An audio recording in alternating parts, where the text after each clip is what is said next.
여러분 반갑습니다. 새벽에는 서로가 민망하니까요. 앞사람 등을 보면서 저를 따라하겠습니다. 하나님은 여전히 당신을 사랑하고 계십니다. 감사합니다. 하나님의 말씀 욥기 27장에서는 크게 두 주제로 나눕니다. 바로 욥의 무죄 주장과 악인의 심판 결말을 말하고 있습니다. 27장은 욥기에서 한 번도 나온 적이 없는 새로운 도입부가 등장하는데요. 1절 말씀을 보면 욥이 또 풍자하여 이르되라고 되어 있습니다. 이 풍자를 히브리어에서는 마샬이라고 부르는데요. 이 마샬 단어는 욥기 시편 전도서와 함께 지혜 문학에 속해 있는 성경 잠언의 제목이기도 합니다. 욥을 통해 주신 하나님의 말씀은 욥이 자신의 처지를 토로하거나 친구들의 말에 대답하는 형식이 아닙니다. 오히려 한 걸음 더 나아가서 그가 가진 지혜의 말로 친구들을 가르치고 또한 자신의 온전함을 밝히고 있는 말씀이라고 볼 수 있습니다. 욥은 충고를 하면서 2절에서 가장 먼저 전능자 하나님의 이름으로 맹세를 합니다. 그는 맹세 대상을 나의 정당함을 물리치신 하나님, 나의 영혼을 괴롭게 하신 불가능이 없는 모든 일을 할 수 있는 분이라고 고백하고 있습니다. 욥에게 있어서 하나님은 어떤 분이실까요? 그렇죠. 아직까지 하나님은 자신에 대해서 부당하게 대하며 악인이 당해야 할 재난을 욥에게 주시는 분이십니다. 그렇기 때문일까요? 여전히 하나님을 향한 소원함도 남아있고 그렇기 때문에 그는 혼란스럽기도 합니다. 우리는 본문을 통해 그의 감정의 말이 신앙을 고백하다가도 고통을 토로하고 또 절망을 말하면서도 소망으로 가득 차 있는 모습을 보게 됩니다. 이러한 힘듦과 고뇌 속에 결국 욥에게 있어서 여전히 가장 높으신 분은 바로 하나님이십니다.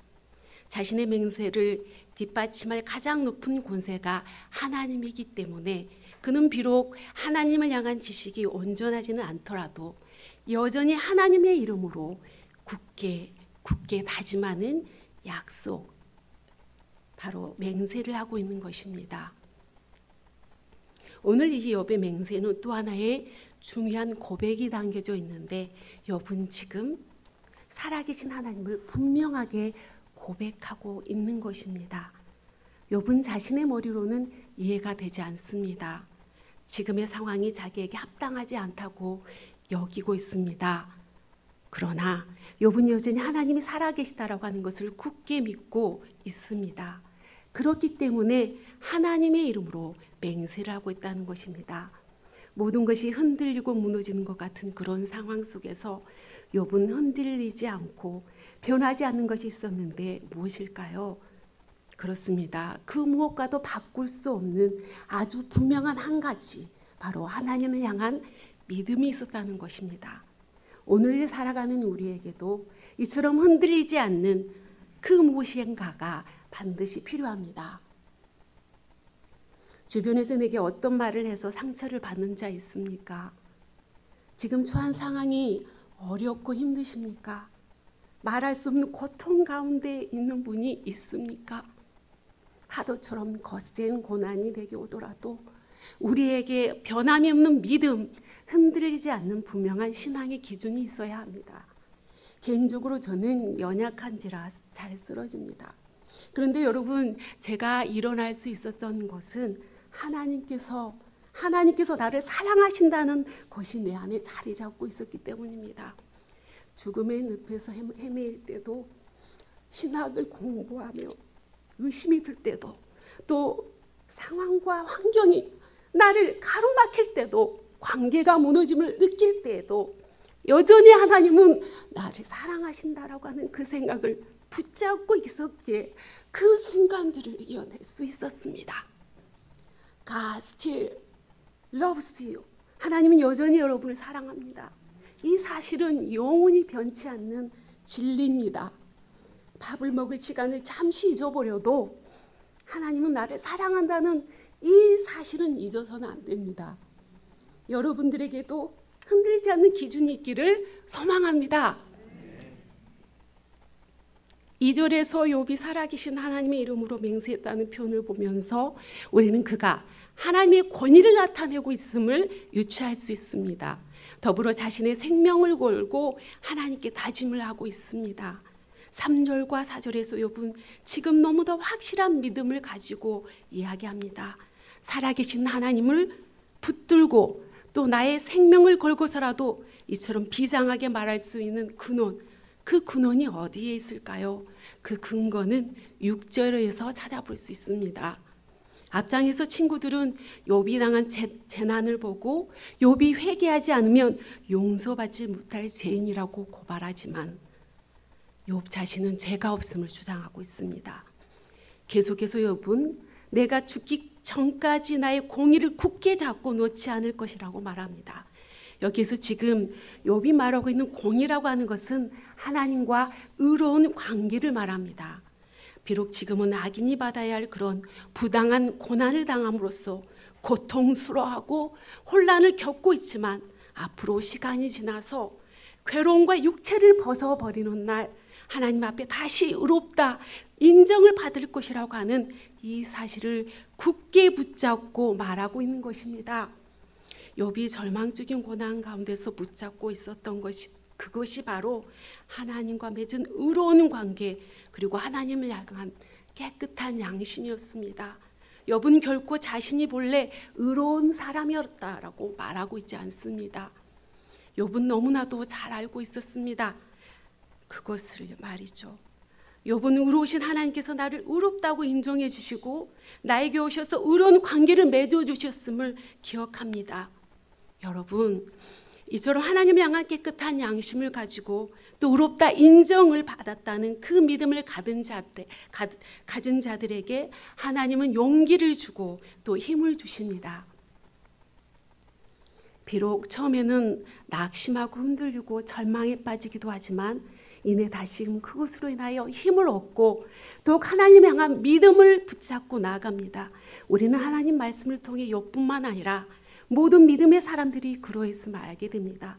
그들은 세상이 결코 빼앗을 수 없는 오직 단 한 분 그리스도 예수 안에서 의로우신 하나님의 의를 단단히 붙잡고 믿음의 길을 걸어갔던 사람들입니다.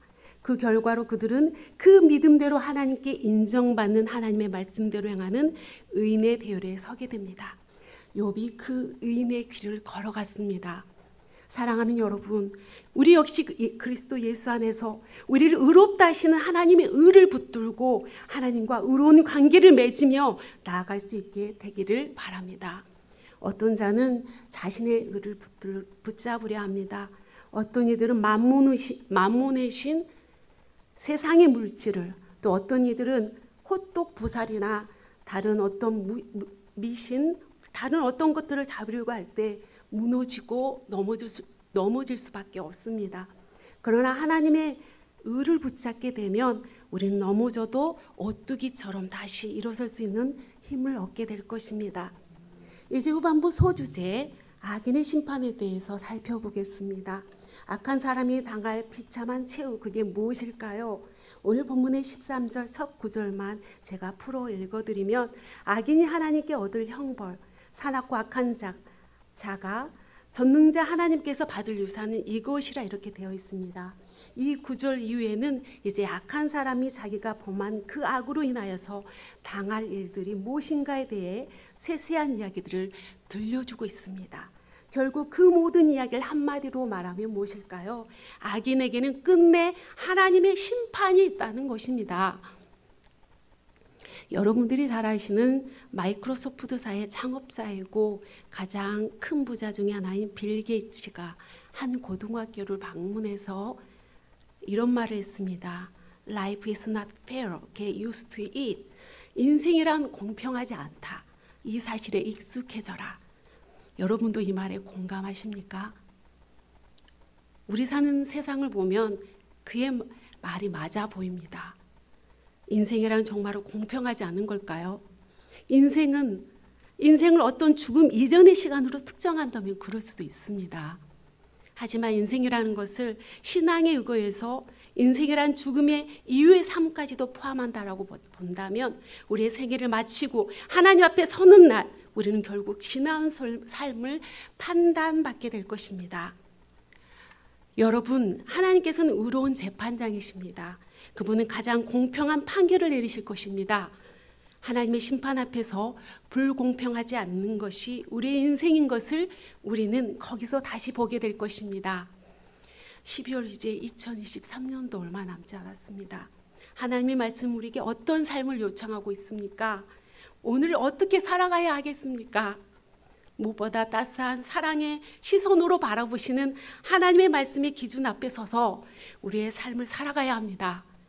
삼일체 하나님께서 말씀으로 일깨워준 우리의 선한 양심의 기준에 서서 우리의 삶을 살아가야 합니다. 오늘도 말씀 속에서 이야기하시는 그분 소리에 민감해야 합니다. 성령 하나님께 주시는 그 감동, 그 앞에서 오늘을 살아내는 저와 여러분이 되기를 소망합니다. 기도하겠습니다.